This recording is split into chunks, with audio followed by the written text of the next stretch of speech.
नदी तरंगा तव शुभ नामे जागे तव शुभाशिष मागे गाहे तव जय गाता जनगण मंगलदायक जय हे भारत भाग्य विधाता जय हे जय हे जय हे जय जय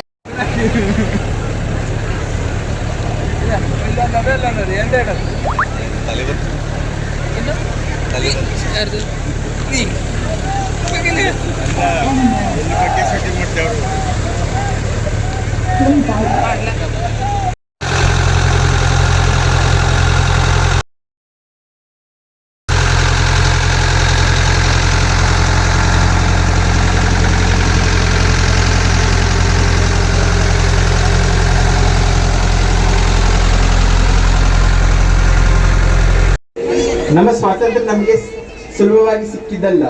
ಅದು ಲಕ್ಷಾಂತರ ಜನರ ತ್ಯಾಗ, ಧೈರ್ಯ ಮತ್ತು ಕನಸಿನ ಫಲ. ಅವರ ಜನರೇಷನ್ ನಮಗೆ ಸ್ವಾತಂತ್ರ್ಯವನ್ನು ತಂದು ಕೊಟ್ಟಿದ್ರು. ನಮ್ಮ ಜನರೇಷನ್ ಅದಕ್ಕೆ ಅರ್ಥವನ್ನು ಕೊಡಬೇಕು. ನಮ್ಮ ಸರ್ಕಾರಿ ಸಹ ಉದ್ಯೋಗಿಗಳೇ, ಗೌರ್ಮೆಂಟ್ ಆಫೀಸ್ಗೆ ಬರುವ ಪ್ರತಿಯೊಬ್ಬ ವ್ಯಕ್ತಿ ಕೇವಲ ಅಪ್ಲಿಕೆಂಟ್ ಅಲ್ಲ. ಅವರ ಕೈಯಲ್ಲಿ ಅಪ್ಲಿಕೇಶನ್ ಇರಬಹುದು, ಆದರೆ ಮನಸ್ಸಿನಲ್ಲಿ ಒಂದು ನಿರೀಕ್ಷೆ ಇರುತ್ತದೆ. ಒಂದು ಪೆನ್ಷನ್ ಫೈಲ್ ಹಿಂದೆ ಒಬ್ಬ ಹಿರಿಯರ ಜೀವನ ಇರುತ್ತದೆ. ಒಂದು ಸರ್ಟಿಫಿಕೇಟ್ ಹಿಂದೆ ಒಬ್ಬ ವಿದ್ಯಾರ್ಥಿ ಭವಿಷ್ಯ ಇರುತ್ತದೆ. ಒಂದು ಲ್ಯಾಂಡ್ ರೆಕಾರ್ಡ್ ಹಿಂದೆ ಒಂದು ಕುಟುಂಬದ ಹಕ್ಕು ಇರುತ್ತದೆ. ನಮ್ಮ ಆಫೀಸ್ಗೆ 30 ಕಿಲೋಮೀಟರ್ ದೂರದಿಂದ ಬಂದ ವ್ಯಕ್ತಿಗೆ ನಾಳೆ ಬನ್ನಿ ಅಂತ ಹೇಳೋದು ಕೇವಲ 2 ಶಬ್ದ ನಮಗೆ. ಆದ್ರೆ ಅವರಿಗೆ ಒಂದು ದಿನದ ಕೂಲಿ ನಷ್ಟ, ಇನ್ನೊಂದು ಬಸ್ ಚಾರ್ಜ್, ಇನ್ನೊಂದು ಕಾಯುವಿಕೆ. ಅದಕ್ಕೆ ನಮ್ಮ ಗವರ್ನೆನ್ಸ್ ತುಂಬಾ ಸಿಂಪಲ್ ಆಗಿರಲಿ. ಬೆಲೆ ಕಮ್ಮಿ, ರೆಸ್ಪಾನ್ಸ್ ಹೆಚ್ಚು, ರೂಲ್ಸ್ ಕ್ಲಿಯರ್, ಹ್ಯೂಮನ್ ಬಿಹೇವಿಯರ್. ಜನರು ಗೌರ್ಮೆಂಟ್ ಆಫೀಸ್ಗೆ ಬಂದಾಗ ಭಯ ಬೇಡ, ಭರವಸೆ ಬರಬೇಕು. ಅದೇ ಒಳ್ಳೆ ಅಡ್ಮಿನಿಸ್ಟ್ರೇಷನ್. ನನ್ನ ಪ್ರೀತಿಯ ವಿದ್ಯಾರ್ಥಿಗಳೇ, ನಿಮ್ಮ ಜನರೇಷನ್ ತುಂಬಾ ಸ್ಪೆಷಲ್. ನಿಮ್ಮ ಕೈಯಲ್ಲಿ ಸ್ಮಾರ್ಟ್ಫೋನ್ ಇದೆ, ಇಂಟರ್ನೆಟ್ ಇದೆ, AI ಇದೆ. ಜಗತ್ತಿನ ಇನ್ಫಾರ್ಮೇಶನ್ ನಿಮ್ಮ ಫಿಂಗರ್ ಟಿಪ್ಸ್ ಅಲ್ಲಿ ಇದೆ. ಆದ್ರೆ ಫೋನ್ ಸ್ಮಾರ್ಟ್ ಆಗಿರಬಹುದು, AI ಸ್ಮಾರ್ಟ್ ಆಗಿರಬಹುದು, ಆದ್ರೆ ನಿಮ್ಮ ಚಾಯ್ಸಸ್ ಸ್ಮಾರ್ಟ್ ಆಗಿರಬೇಕು. AI ನಿಮ್ಮ ಪ್ರಶ್ನೆಗೆ ಉತ್ತರ ಕೊಡಬಹುದು, ಆದ್ರೆ ನೀವು ಎಂತ ಮನುಷ್ಯರಾಗಬೇಕು ಅಂತ AI ಡಿಸೈಡ್ ಮಾಡಲ್ಲ. ಆ ಡಿಸಿಷನ್ ನಿಮ್ದು. ಡಾಕ್ಟರ್ ಆಗಿ, ಇಂಜಿನಿಯರ್ ಆಗಿ, ಸಿವಿಲ್ ಸರ್ವೆಂಟ್ ಆಗಿ, ಆಂಟರ್ಪ್ರಿನರ್ ಆಗಿ, ಏನ್ ಬೇಕಾದ್ರೂ ಆಗಿ, ಆದ್ರೆ ಮೊದಲು ಒಳ್ಳೆ ಮನುಷ್ಯರಾಗಿ. ಸೋಷಿಯಲ್ ಮೀಡಿಯಾದಲ್ಲಿ ಶೇರ್ ಮಾಡುವಕ್ಕಿಂತ ಮುಂಚೆ ವೆರಿಫೈ ಮಾಡಿ, ಟ್ರಾಫಿಕ್ ರೂಲ್ಸ್ ಫಾಲೋ ಮಾಡಿ, ಪಬ್ಲಿಕ್ ಪ್ರಾಪರ್ಟಿನ ನಿಮ್ಮ ಪ್ರಾಪರ್ಟಿ ತರ ನೋಡ್ಕೊಳ್ಳಿ, ಪ್ರಕೃತಿಯ ರಕ್ಷಣೆ ಮಾಡಿ, ಯಾರು ನೋಡದೇ ಇದ್ರೂ ಸರಿಯಾದ ಕೆಲಸ ಮಾಡಿ. ಯಾಕಂದ್ರೆ ಪ್ಯಾಟ್ರಿಯೋಟಿಸಮ್ ಅಂದ್ರೆ ಕೇವಲ ಆಗಸ್ಟ್ 15ಕ್ಕೆ ಫ್ಲಾಗ್ಗೆ ಸೆಲ್ಯೂಟ್ ಮಾಡೋದಲ್ಲ. ಕಸವನ್ನು ರೋಡ್ ಮೇಲೆ ಇಸಿಯದೇ ಇರುವುದು ಪ್ಯಾಟ್ರಿಯೋಟಿಸಮ್. ಕ್ಯೂ ಜಂಪ್ ಮಾಡದೇ ಇರುವುದು ಪ್ಯಾಟ್ರಿಯೋಟಿಸಮ್. ಕರಪ್ಷನ್ಗೆ ಇಲ್ಲ ಅನ್ನುವುದು ಪ್ಯಾಟ್ರಿಯೋಟಿಸಮ್. ಶ್ರೇಷ್ಠ ರಾಷ್ಟ್ರವನ್ನಾಗಿಸುವ ಸಂಕಲ್ಪದೊಂದಿಗೆ ಆಗಮಿಸುತ್ತಿದ್ದಾರೆ ಕುಮಟಾ ಹೋಮ್ ಗಾರ್ಡ್ಸ್ ತಂಡ ಶ್ರೀಯುತ CD ನಾಯ್ಕ್ ರವರ ನೇತೃತ್ವದಲ್ಲಿ.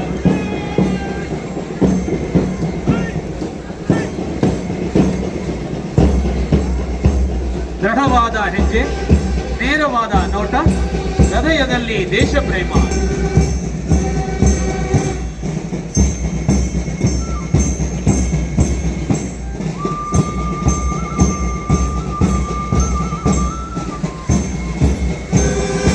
ಶಿಸ್ತಿನ ಹೆಜ್ಜೆಗಳು ರಾಷ್ಟ್ರದ ಪ್ರಗತಿಯ ದಾರಿಯನ್ನು ತೋರಿಸುತ್ತದೆ.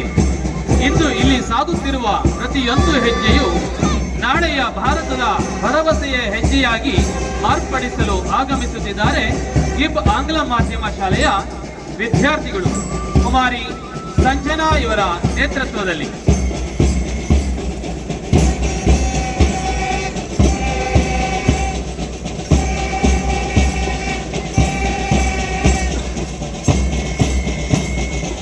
ನಮ್ಮ ವಿದ್ಯಾರ್ಥಿಗಳ ಈ ಶಿಸ್ತುಬದ್ಧ ಪಥಸಂಚಲನ ಶಿಕ್ಷಣದ ಜೊತೆಗೆ ಶಿಸ್ತು, ಸಮಯ ಪಾಲನೆ, ನಾಯಕತ್ವ ಮತ್ತು ದೇಶ ಪ್ರೇಮದ